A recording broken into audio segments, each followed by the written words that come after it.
Okay, so for today's second post, it is not conspiracies or anything very strange. It is an unfortunate book review, and it's for like 2 books, but basically both of the books are by the same person. They both share the same issues for why I am giving them negative reviews. So instead of doing 2 videos, I just want to do 1.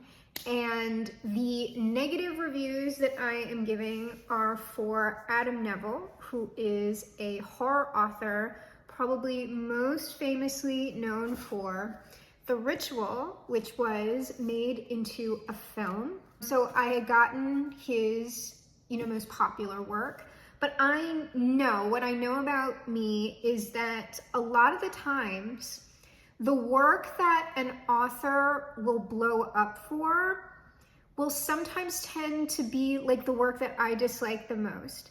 However, something else that they've written will typically speak to me. And so when I decided to try Adam Neville, I got The Ritual, and then I also picked up Last Days, which is a later work by him, and I picked this one up at the same time because it involved topics and tropes that I like.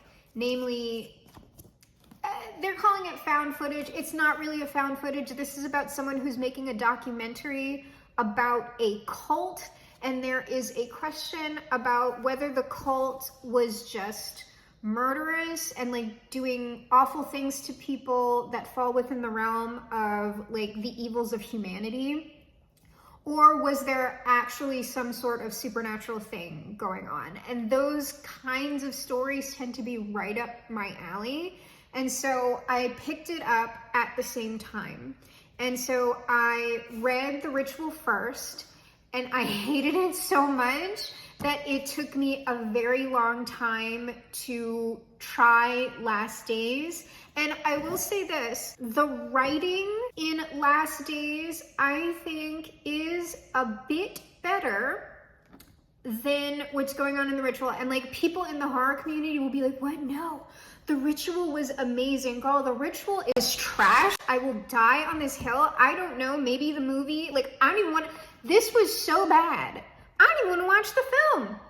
It was that bad. And people will be out here swearing on their mothers and fathers that this is like the scariest thing ever, that they were pooping themselves. Oh my God, the best. I don't know what's happening. The only thing I understand as I continue on with this life is that I really do not understand what people like and enjoy, because it tends to be radically divergent from what I like and enjoy. Like across the board it does. So I feel like potentially it's an issue with me, but this was awful. Like it was so awful. I would tell people to what I usually say, and like I'll still say it now, is that even if I don't like something, even if I'm giving something a bad review and I think something is objectively bad, which I do, I think there are objectively bad things about like the technicalities of the writing with these books, okay? And then there's an issue of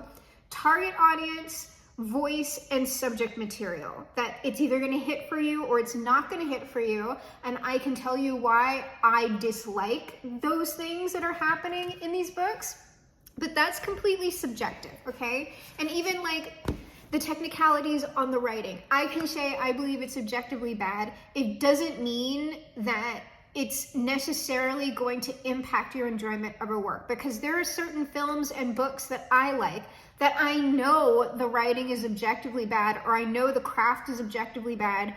I still like it. So, like I can only give my opinion on it, and then it's sort of up to everybody else. But this was so bad that I would be like, please don't buy this. Like, don't read it. Oh no. If your taste, if you know like what I'm talking about, you tend to align with my taste or my style or whatever, you might want to take that as you probably would not like this either. I'm gonna go ahead and talk about, I guess I'm gonna talk about these 2 works in tandem because it's the same thing that I'm like, same things in general that I'm most hating these books for. And to start with the biggest and most, I guess, neutral ones, the neutral opinions, the most neutral things, is that I am just convinced at this point that people don't understand what a slow burn narrative actually is. Like, people do not know the difference between poorly written, overwritten, and poorly paced. Like, if that, like when I hear that just online across the board about something, like, oh, this is a slow burn. Oh, this is a slow burn. And a lot of people are saying it. In my mind now, what that means is this has shitty pacing. This has shitty pacing and it doesn't know what to do with the tension.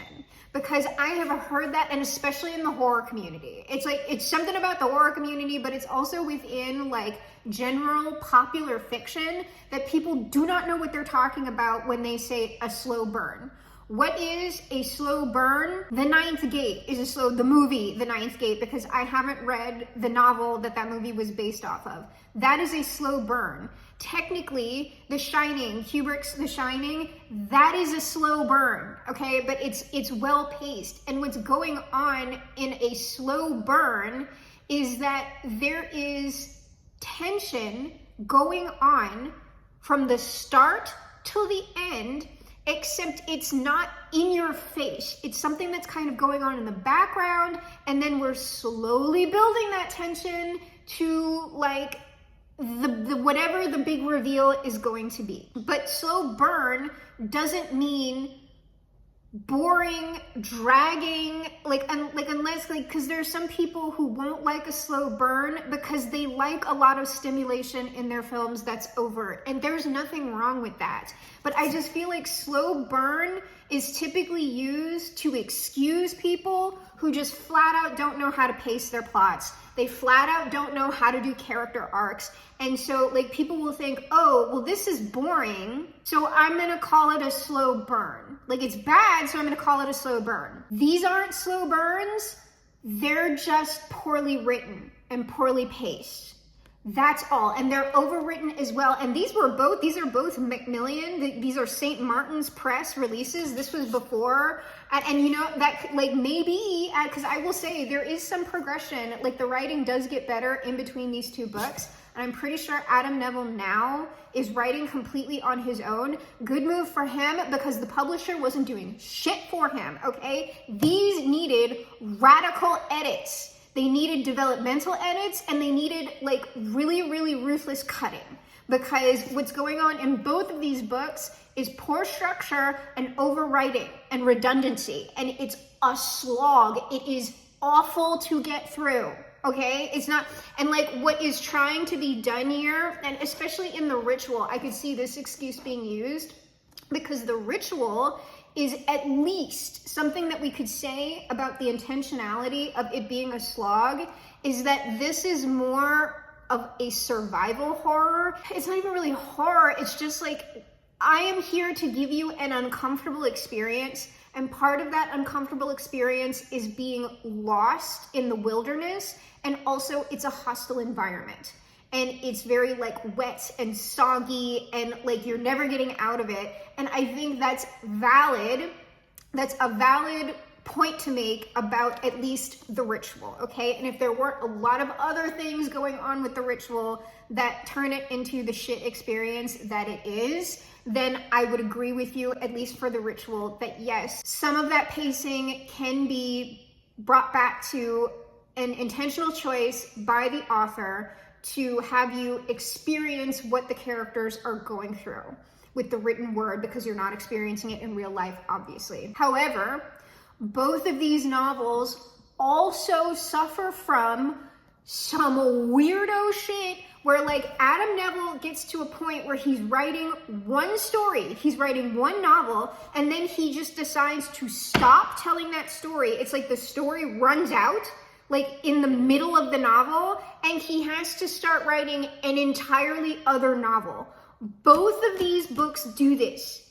Like in The Ritual, it's much worse than in Last Days. And I'm going to describe to you now what happens in The Ritual and also what happens in Last Days. So like mild spoilers, I'm not going to tell you what happens in the end of either of these books, but I'm also not going to censor myself with giving away like plot points and things like it, because really I would only ever do that for a book that I actually liked, which I have read something I have actually liked recently, and I'm trying to figure out how to talk about that, because when I think something's actually good, I don't want to give a lot of it away, because I would like somebody else to have the same enjoyment of discovery. And so I'm trying to talk about it in a way that would encourage someone to read it without like telling you everything that happens in it.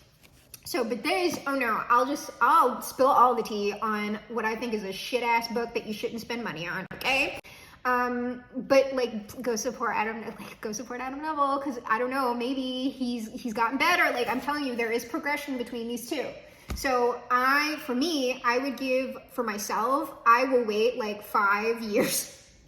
I'll wait like 5 years. If he is still writing, I will check, and he's writing something that I would be interested in, I'll check it out 5 years from now. I really will.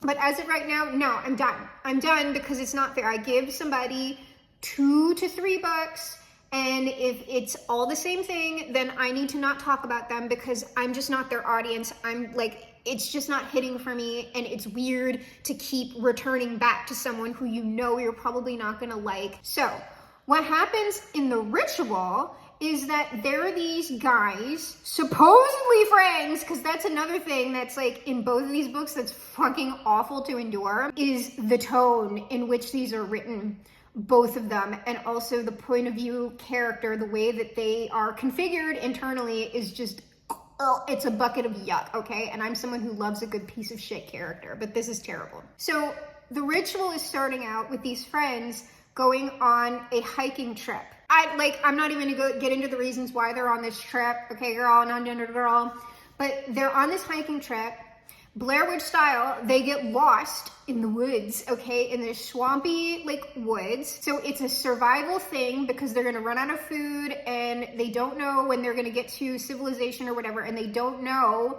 who is going to find them. Because like I swear, if he would have actually talked about what was interesting going on in here, this would have been such a better book. There's a reason why these men are potentially not going to be found. So there's all of that going on, and then of course there is a supernatural thing also happening, which it's a creature who has sighted them and is going to now pick them off one by one, okay? That's all going on, and as they're going deeper into the woods, they're kind of coming upon kind of Blair Witch style, right? Like in the Blair Witch, we see like the little things hanging from the trees.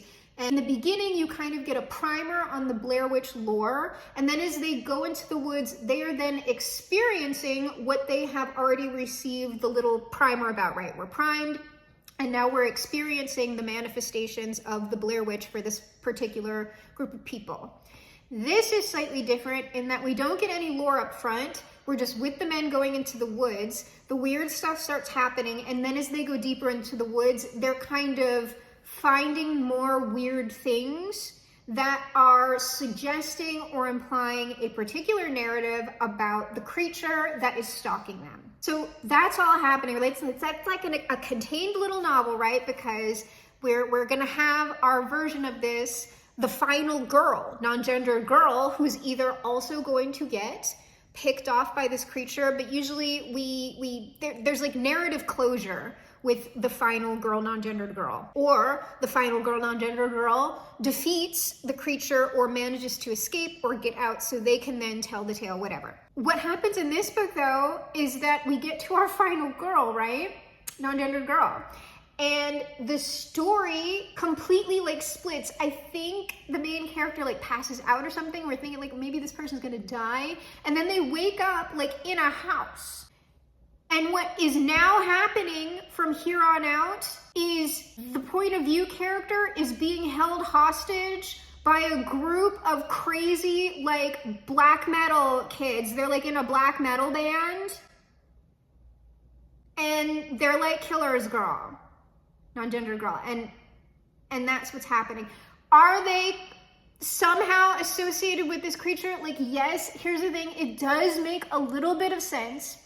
It does make a little bit of sense for why these black metal kids are doing this, but the way that it is happening and the way that the book is structured, like this whole concept could have been done where it made sense and was good and interesting. If but it would have to have been rewritten in an entirely different way. We can still have the black metal kids. It does actually make sense, but not in the way he has it structured. So we have a radical departure from the type of story that is getting told, and now it's kind of a survival story because the main character is trying to survive these black metal kids trying to like kill him. And then there's this other person who is also in the house that is tied to like the creature in a very in a much more direct way, and that's how we're finding out more stuff about this creature. Okay?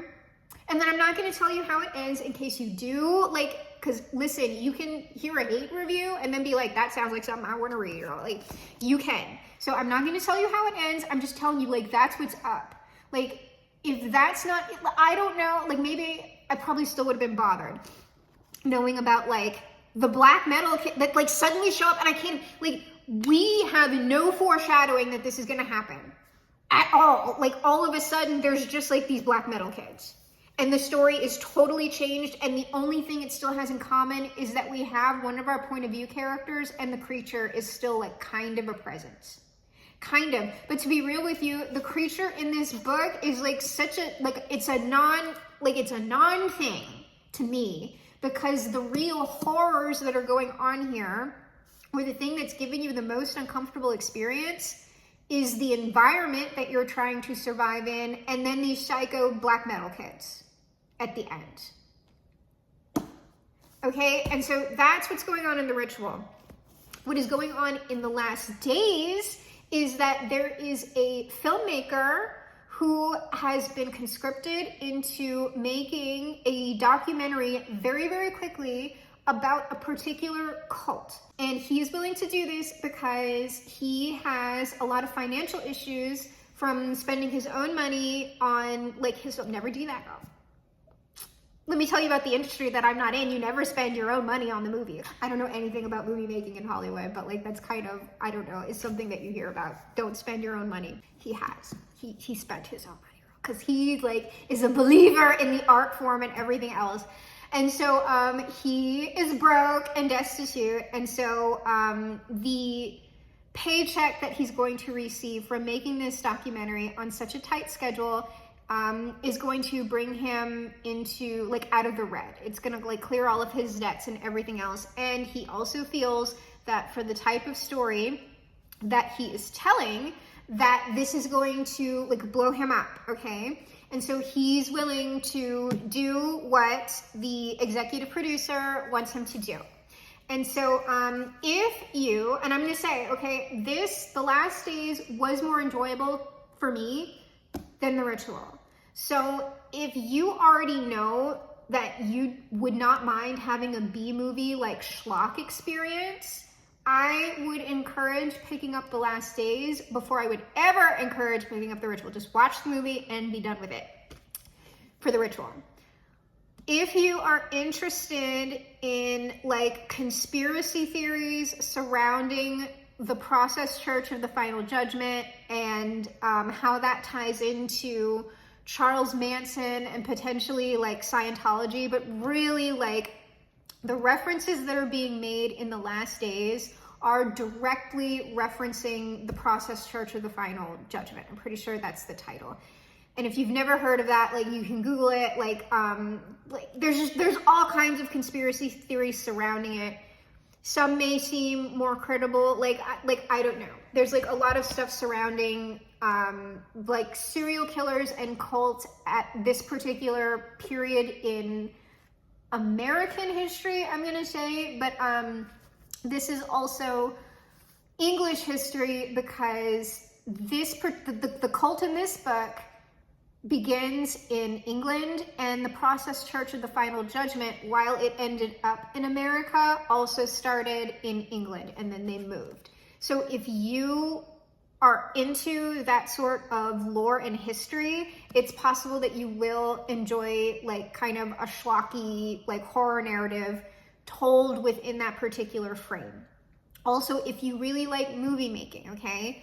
But what happens in this book is this is mostly for at least like the first half, right? The point of view character visiting locations and filming interviews with former cult members, getting a whole bunch of info dumped lore, and then kind of after getting the info dumped lore, he and the other person he is making the documentary with will have like a supernatural experience that they also managed to capture on camera. In the beginning, like I'm telling you, girl, like I was actually excited about this one when I started reading it, because the way it's set up and the way that that tension plays out kind of in the first like little section of that happening is actually really good.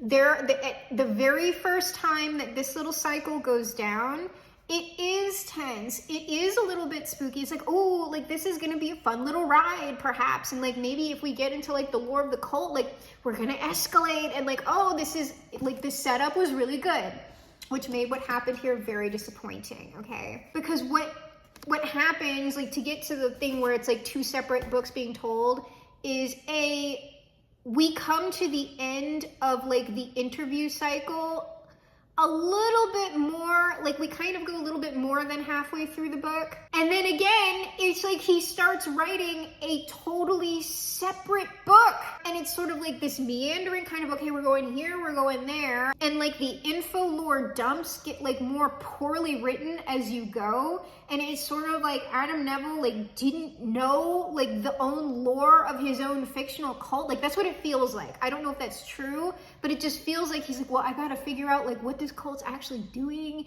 And so like he's gotta go over here. And like it feels like a first draft is what it feels like. It feels like this is a first draft, and if he would have just done a few more drafts, this could have been really great. And honestly, I feel the same way about the ritual. These concepts are actually really good, and if he would have had like a really good developmental editor, or if he could have just waited and done those developmental edits himself, both of these books could have been way better than they actually are. And so in this one, what ends up happening is like we have kind of this spooky, like supernatural setup with like the cult, and then all of a sudden, when we're like kind of meanderingly moving into the climax, it's turning into like a really shitty version of Resident Evil. And it's not it's not scary. The problem is, and it happens with both of these novels as well, is that the thing that is supernatural, he makes it into like a schlocky, it's like if you can shoot it, girl, if you can shoot it, like if it's a tangible thing that is knowable, it's not scary. It's not scary, it's not uncanny, it's not spooky, it's not gonna do that. And so that's also a problem with these books, is that the supernatural creatures end up just being like video game like obstacles that you need to shoot and like move through. And like that's what happens in The Last Days. It goes from trying to be like kind of spooky, uncanny mystery movie making thing to like the worst Resident Evil movie, like the worst one with the worst characters. And like it's this one, the shift in Last Days versus like the ritual, it's way more jarring. This one, at least we're still kind of like in the narrative that he has set up in the beginning of the book, but it's like it's a really hard tonal shift. And it also feels very clumsy because he also, in my opinion, cannot write a character arc. There are no character arcs in these books. The characters are very one-dimensional, including the point of view characters. It's like there's no depth to any of them. None of them change, and it's just sort of like they're moving through like a sequence. It's like, woo, isn't this spooky? Woo, look at this. And it's just like, okay, well, no, that's not particularly that, like, it's not like it was a little spooky at the beginning, girl, but then like you just kind of did the same thing over and over again. And that is a problem specific to the last days. That's kind of not, it does happen a little bit more in the ritual, but as you can see, the ritual is shorter than the last days. So the thing that's happening over and over and over again that is not scary, it is boring, is the people getting picked off by the creature. Because it's the same thing every time. And that also happens in this book. It's the same shit over and over again with like pretty much no escalation. Because the way that you do this type of horror is you give the lore, you give the setup of the lore of what's going to happen from like somehow you get that, right? It happens in The Ring. I'm talking about the movie The Ring. You get a little bit of lore on the front end. And then the character who is going to be experiencing the supernatural events, solving the mystery, whatever, they start going through the plot, right? And little things start happening to them that gradually gain more and more momentum until we get to the climax of the thing. So what you're experiencing, supernatural-wise, horror-wise, needs to start small and gradually get bigger and bigger and bigger until we get to like the climax. And then if you're actually showing the monster at the climax or explaining exactly what the thing is, you have to end the book like pretty much immediately after that, because it is no longer scary then, because there's no more mystery. There's no more uncertainty. We know the answer. You have to end the book. You have to go right into the denouement, okay? Unless you're doing like this, the psych out ending where it's like, you thought that like it was over. It's not over, bitch. We're evil. Because The Ring does that as well. What happens in the last days is that there is no real escalation on the terror. We are progressively getting more lore about the cult, and the things that are being told to us about what the cult has done do get more heinous. But we're hearing it secondhand. We're hearing it after the fact from people. Like, this has already happened. It's far in the past. It's not happening again. And so there's like a remove from this. Yes, it's horrible to hear about what these people actually did, whether there's a supernatural element or not, because what you're hearing about is human atrocities. But the horror that is happening in the present moment, it's sort of like Adam Neville starts in one place and then just stays in that place. It's like the same event keeps happening. The same supernatural event keeps happening with like a little bit of difference, but not enough to where it's like escalating. It's like he does the money shot right at the beginning, girl, and you know you save the money shot for the end. Like even Korn knows this. You do not do the money shot. No, that's for the end, and then the corn is over, girl. Like what do you think this is? We are all making corn here, all right? No matter what form it's taking, it's following the same narrative structure. Romance, horror, corn, same narrative structure. Girl, not gender, girl.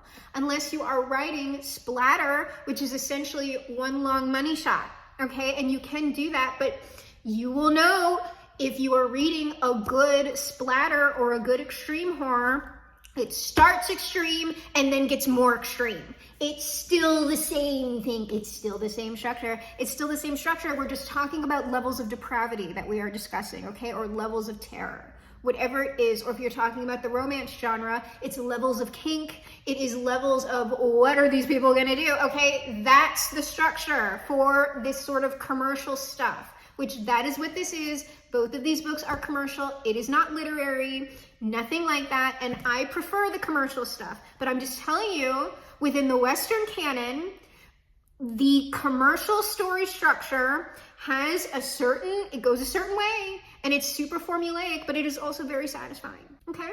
And so that is sort of when something is being commercial in the Western canon, that is the yardstick that I am measuring against, and no, it does not hit. It does not hit because this is not literary. If it was literary horror, I'd be measuring it by maybe some different things. Or if it was true weird fiction, which I'm also reading a compilation of, I would also be measuring it by certain different things. This is not that, okay? It's just not that. Those are the big structural things that are just dog shit with both of these books, okay? The second thing that is absolute dog shit that repeats in both books are the point of view characters are awful. and not awful in the fun way. Because like I said, I love a good piece of shit character. I love that, okay? I love True Detective, okay? I love that. And both of those people aren't, like, both of the point of view male characters in True Detective are not good, like, great people, okay? They are very, very flawed. They do despicable things, and yet I like being with them because they're interesting people. Adam Neville's viewpoint characters are awful because they're shallow, one-dimensional, and they're dumb. They're very dumb while believing they are the smartest people in the room. And that is awful to read, because what ends up happening is that you're in this viewpoint character's head who is stupid, but they're like projecting their own anger at their own stupidity onto everybody else. And so what that looks like is like the point of view character, no matter who's around them, they are constantly like judging everyone as inferior to them, and it is coming across as like a massive cope that the author is not aware of. Like, it does not feel intentionally written. It feels a little bit embarrassing is what it feels like, because both of these viewpoint characters are extremely insecure about their masculinity. And so whenever there's like another man in the vicinity, it's like they have to run that man down, especially if they perceive that man as having any sort of power over them. Both of these books are extremely obsessed with like finding out like what is feminine about another man. So they're constantly, it's like, this man has small hands. This man has very, very petite feet. This man, he's gonna run the man down like for his looks and things like that. And he also kind of does the same thing like with women, but it's like way more harsh for like the men around him. So I swear to God, it seems like every single character in an Adam Neville book who's not the main character is like, you're gonna hear about what fat fucks all of these people are. Like, ew, like everybody's being described as like fat and like stupid. It's like they're being described like hams. I swear to God, they're being described like pigs. And it's just like, girl, are you the only skinny one? Like, apparently, all of Adam Neville's viewpoint characters, skinny legends. The rest of the world, fat, disgusting, bald, feminine pigs, okay? And it's just like, what's wrong? Like, what is actually wrong? It's weird. It is super weird. And it's like not commented upon at all. Like, if it was commented upon, if like it was part of some sort of theme or whatever, I would be vibing with it. But it's not. It's just the way the viewpoint characters are, and it's in both books. And they're like everybody sucks but me, and it's like the worst person on earth that you're reading about. It's so frustrating. Plus the fat phobia, plus the fact that these viewpoint characters like are so insecure in their own masculinity. It's like constant. They have to be like, where is this man in the pecking order with me? And how can I intellectually grape this person so that I can place them below me? Because I really need to be respected as a man, and I'm not respected in the man hierarchy. Oh my God. And so it's just like, girl, it's a lot to deal with. It's a lot to deal with.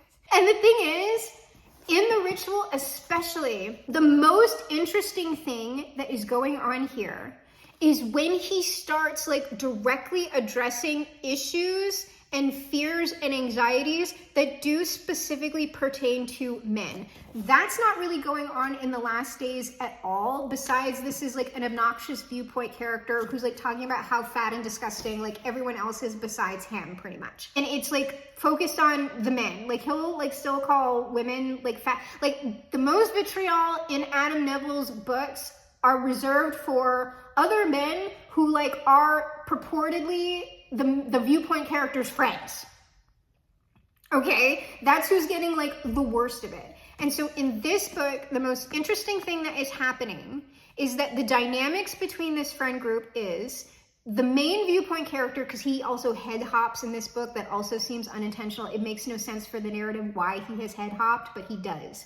And he never ever head hops into a viewpoint character who he is perceiving as lesser. He'll only ever head hop into a character, at least within the books that I have read, that is like more of a man, okay? The viewpoint character in this book is unmarried and he's kind of a loser. Like Adam Neville's viewpoint characters are like these loser men, or at least like losers within like the masculinity frame that is being presented in Western culture. Like, you're a loser. Like, that's who the viewpoint characters are, but weirdly, they exult in the fact that they are not buying into this like bullshit narrative about men and masculinity like they have seen through this scam, while also feeling like that frame should accept them because they in fact are like the ubermensch. Like that's why it's frustrating to read. It's frustrating to read someone with that mentality because it reads as one big cope. I am actually a loser for reasons that have nothing to do with my masculinity. It's way more to do with these characters being self-destructive, and like there's at least depression going on here. Okay, girl, non-gender girl. And it's like, that's the reason. Like, it's not because if you have depression, you're a loser. It's because these characters aren't being accountable to why their lives suck. That's why. And so the most interesting thing that's happening here is that the viewpoint character is kind of outside of this system, outside of this hierarchy, and they're kind of running it down in their minds as like a cope. There is another character who's very in shape, like kind of like the picture ideal of masculinity, right? Who the viewpoint character sees as kind of like, we're on par. We're on par, but kind of like not really, because the other like more masculine character is actually like likable and has also just gotten married. And so the viewpoint character is having anxiety about that because he's like, oh, well, now I really don't have anybody, right? Because this person who is also very masculine, very, very likable, and also fits in with people, and people like him, and he is like the natural leader, like for really real, organically. Other men look up to this man for good reason. He is also getting married now. And so like, he's like been like, it's kind of like pussy whipped, right? Like he's like, oh, well, he's gonna be like pussy whipped by this bitch, like blah, blah, blah. He's not saying that directly, like in this, but it's just like clear that he feels that when the viewpoint character feels that when men kind of get married or whatever, like they're getting bitched out, and the narrative is supporting this because the other two characters that are with them are examples of men who have been kind of chewed up by this masculinity system and now spit out. So the other two characters, which are of course fat and bald and ugly and losers and feminine, okay? Like I need you to understand that how fat these men are and how they are basically no better than women, okay? So both of these men who are vastly more like financially successful than the viewpoint character have been in marriages and are also now both, like, one is divorced because like the wife was actually like awful and predatory and has taken all of his money and like the children and all kinds of stuff. So he's very depressed, right? And then there is another man who I forget if he's actually gone through a divorce. I think so. But what happened to him was that his wife had some kind of like a nervous breakdown, or like she had to be like she had to be institutionalized. Like whatever mental illness she had, like it's debilitating. She has a debilitating disability, and that is going to be like for the rest of her life, okay? And so it's what ended up happening to him was that like she's now essentially passed, okay? She's now essentially dead. She's kind of like catatonic, I think, or like lapses in and out. And so he is now a single father and is dealing with that. So both of those two men have kind of come to the end of that particular cycle of their lives. And so they don't know where they fit, because the most interesting thing psychologically, horror-wise, that is going on in this book that I wish was way more explored was how this frame of masculinity, when it goes wrong or when it doesn't fit for you or when it doesn't work for you, it's like these men now have no place in the world. And how do we contend with that? Because that is a reality. That is true, okay? Whether it's being depicted like in a nuanced way in the narrative, that is a real thing. Because men, it's not that women don't have gender roles or whatever, the punishment, like the men typically have like they have like more like social freedom, but the roles that they can play within that social freedom, if you are a cisgender heterosexual man, are very, very narrow. It's like you need to be a capitalist success, you need to be a father, or you need to be a soldier, or some kind of combination of those. If you are not that, then you have no use and you need to die. Like that's it. And so that, if we would have focused on that, and the viewpoint character's anxieties about like not wanting to be assimilated in that way and wanting to live a different sort of life. He's essentially wanting to live a free life as a man, but understanding masculinity outside of that traditional frame of masculinity, while also feeling like a cisgendered heterosexual man. And why can't I fit into that system? And why doesn't it work for me? And why does that make me angry? And why do I feel like, if we were dealing with all of that through the frame of the supernatural horror, I would have been here. I would have been here through the whole book if we would have been firing on all of those cylinders, because that is interesting to me. Because no, I don't like, while I understand that that exists for men, I don't get the nuance of it. It's not my experience. And so when men start talking about that in like a real way, like in like, we're really going to get into the psychology of this. Like I'm going to get into this with you with some actual fear and being at like acknowledging that this freaks me out and explaining why and explaining how this plays out with men and like why it's like horrific to me. Like, I like that. I like that. I think it's completely valid, because something else that like goes on in both of these books is what the horror is. A lot of the time, like there's a supernatural element, but then it's like a horror of a certain type of woman or femininity. And that is typically embodied in the creature in some sort of way, which I'm also here for. It's just that it's not being done very well. It's not being done very well, like at all. Like, so I think it's just, we need a developmental editor, Girl Not Gender Girl, because that's essentially like my big negatives for these books is everything that I've described. To me, objectively poor writing. I don't know what's going on with like the hard breaks in these narratives where we're like doing one story and then we're doing a completely other story. These shallow viewpoint characters, and just like these characters are unable to introspect. And so when you've got characters that can't really introspect, and it's like they don't even, like, you get the sense that like what it comes across as is that the author actually doesn't understand what they're trying to say about masculinity and femininity.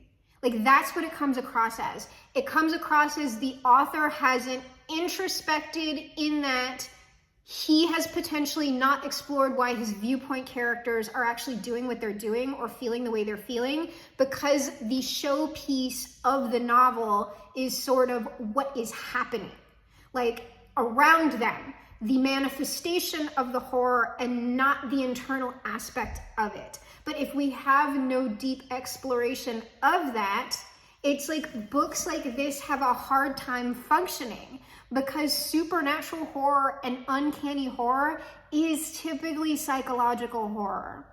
It's operating, like when it's done really well, it's operating on, like, the author has to be able to function on some sort of deeper psychological level so that they can then manipulate that for the audience. So they are giving the audience a valid reason to be afraid.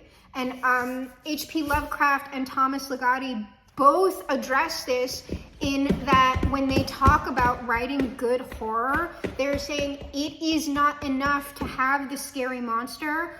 What people are actually reacting to in the horror is actually a philosophy or a worldview point that is aberrant.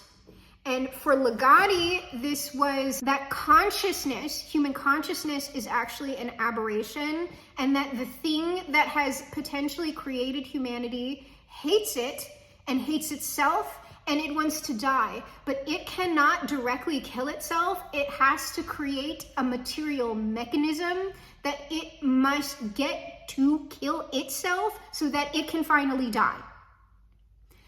That's what's going on behind like a lot of Ligotti stories. Like that's the thought process, that is the philosophy, which most people, like that's going to be uncomfortable and scary for them to be. And it's like he's not saying that directly in the stories, but the stories are a manifestation of that particular quantum field of experience. Okay, girl, non-gender girl.